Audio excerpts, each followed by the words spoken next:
छत्रपति शिवाजी महाराज को शिवाजी या शिवाजी राजे भोसले के नाम से भी जाना जाता है। उनका जन्म 19 फरवरी 1630 में हुआ था। उनके पिताजी शाहजी राजे भोसले विजयपुर के दरबार के उच्चाधिकारी थे। शिवाजी का लालन पालन उनकी माताजी जीजाबाई की देखरेख में हुआ तथा उन्हें युद्ध का प्रशिक्षण और प्रशासन की समझ दादोजी कोंडदेव जी से मिली थी। वह भारत के महान योद्धा एवं रणनीतिकार थे और हम सब जानते हैं कि उनके नाम से मुगल कांपते थे। 1674 में उन्होंने पश्चिम भारत में मराठा साम्राज्य की नींव रखी थी। आइए छत्रपति शिवाजी महाराज के बारे में कुछ रोचक तथ्यों को जानते हैं। नंबर 1, शिवाजी महाराज बहुत ही बुद्धिमान थे और उन्हें कतई मंजूर नहीं था कि लोग जात पात के झगड़ों में उलझे रहें। वह किसी भी धर्म के खिलाफ नहीं थे। उनका नाम भगवान शिव के नाम से नहीं, अभी तो एक क्षेत्रीय देवता शिवाजी से लिया गया है। नंबर 2, उन्होंने एक शक्तिशाली नौसेना का निर्माण किया था, इसीलिए उन्हें भारतीय नौसेना के पिता के रूप में जाना जाता है। अपने प्रारंभिक चरणों में ही उनको नौसेना के बल के महत्व का एहसास हो गया था, क्योंकि उन्हें यकीन था कि यह डच, पुर्तगाली और अंग्रेजों सहित विदेशी आक्रमणकारियों से स्वतंत्र रखेगा और समुद्री डाकुओं से कोंकण तट की रक्षा भी करेगा। यहाँ तक कि उन्होंने जयगढ़, विजयदुर्ग, सिंधुदुर्ग और अन्य स्थानों पर भी नौसेना किलों का निर्माण किया था। क्या आपको पता है कि उनके पास 4 अलग अलग प्रकार के युद्धपोत भी थे, जैसे मंजूहस्मपाल, गुरब और गालिब।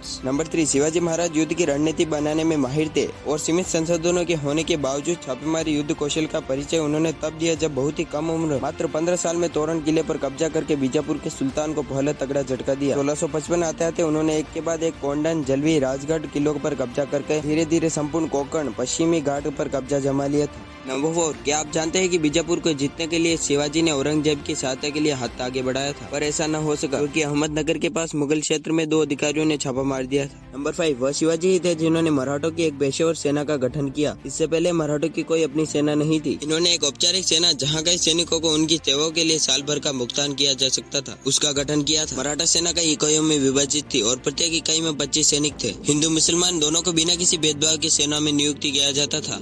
नंबर 6, वो महिलाओं के सम्मान के कट्टर समर्थक थे। शिवाजी ने महिलाओं के खिलाफ दृढ़ता से उन पर हुई हिंसा या उत्पीड़न का विरोध किया था। उन्होंने सैनिकों को सख्त निर्देश दिए कि छापा मारते वक्त किसी भी महिला को नुकसान नहीं पहुंचना चाहिए। यहाँ तक कि अगर कोई भी सैनिक महिलाओं के अधिकारों का उल्लंघन करते हुए पकड़ा गया तो उसे गंभीर रूप से दंडित किया जाएगा। नंबर 7, पन्हाला किले की घेराबंदी से भागने में शिवाजी कामयाब हुए थे। इसके पीछे एक कहानी है, वो ये कि जब शिवाजी महाराज सिद्दी जोहर की सेना द्वारा पन्हाला किले में फंस गए थे, तब इससे बचने के लिए उन्होंने एक योजना तैयार की और फिर उन्होंने 2 पालकियों की व्यवस्था की, जिसमें एक नाई शिव नहाय को बिठा दिया जो बिल्कुल शिवाजी की तरह दिखता था और उसे किले से बाहर का नेतृत्व करने के लिए जाने को कहा। इतने में दुश्मन के सैनिक अगली पालकी के पीछे चले गए और इस तरह वे 600 सैनिकों को चकमा देकर भागने में कामयाब हुए। नंबर 8, वह गुरिल्ला युद्ध के प्रस्तावक थे। उनको पहाड़ों का चूहा कहा जाता था क्योंकि वह अपने इलाके की भौगोलिक गुरिल्ला रणनीति या गनिमी कावत जैसे कि छापा मारना, छोटे समूहों के साथ दुश्मनों पर हमला करना आदि अच्छी तरीके से वाकिफ थे। उन्होंने कभी धार्मिक स्थानों या वहाँ रहने वाले लोगों पर कभी छापा नहीं मारा। नंबर 9, उनकी खासियत थी कि वह अपने राज्य के लिए बाद में लड़ते थे। पहले वे भारत के लिए लड़ते थे। उनका लक्ष्य था कि निःशुल्क राज्य की स्थापना करना और हमेशा से अपने सैनिकों को प्रेरित करना कि वह भारत के लिए लड़े और विशेष रूप से किसी राजा के लिए नहीं। नंबर 10, उन्होंने कहा कि चिल फैक्ट को सब्सक्राइब कर लो, नहीं तो ऐसे इन्फॉर्मेशन छूट जाएगी। तो जल्दी से कर लो यार, एक क्लिक ही तो करना है। नेक्स्ट वीडियो में, तब तक के लिए जय हिंद, जय भारत।